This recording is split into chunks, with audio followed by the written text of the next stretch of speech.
ছোট লোকের মতো আমি পার্টিতে বসে খাবার খাবো? সুমনা, মেয়ে কি বললা? কেন কানে যায় নাই?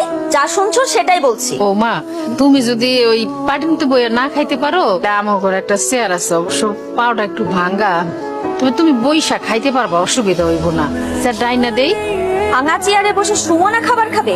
অসম্ভব। ছি ছি, এসব কি রান্না করছে? এর থেকে তো আমার বাসার কাজের বুয়ারা ভালো রান্না করে খায়। মাকে ভেবে অপমান না করলে হয় না? এটা কোনো রান্না হইলো? তুই খাবারটা খাবা না ঠিক আছে, সেই জন্য তুমি আমাদের রিজিকটা নষ্ট করবা? এই একটা ছোট লোকদের সমস্যা, কিছু বললে তাদের অপমান হয়ে যায়। যত সব ফালতু ন্যাকামি।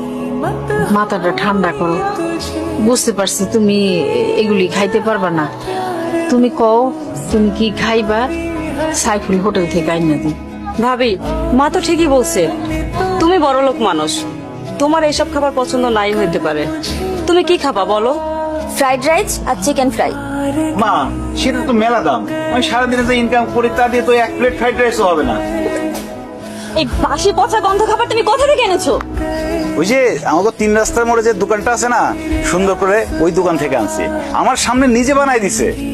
আমি কি ফুটপাতের খাবার খামে? তোর কাছে বড় কোনো চাইনিজ রেস্টুরেন্ট চোখে পড়ে নাই?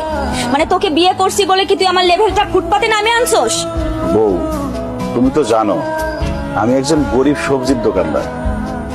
সবজি বিক্রি করে যা ইনকাম করি তা তো বড় রেস্টুরেন্ট থেকে খাবার কেনার মতো সামর্থ্য আমার নাই।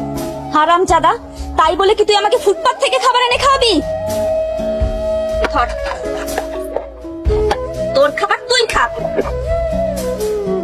তুই এরকম কষ্ট করে আর কতদিন পার করবি? তোর তো বউ সম্মানও দেন, আর যা মনে হইতেছে বউরে দেখে মনে হয় না বউ সংসার করবে। মনে হয় তোর তালাকে নিতে চাই। এখানে বালিশের পরিবর্তে ইট কে? আমি রাখছি যাতে তোমার মাথা ফেটে রক্ত বের হয়। মানে তুমি আমরা খুন করতে চাও? হ্যাঁ, করতে চাই, প্রয়োজন পড়লে তাই করব। আমার ডিভোর্স চাই।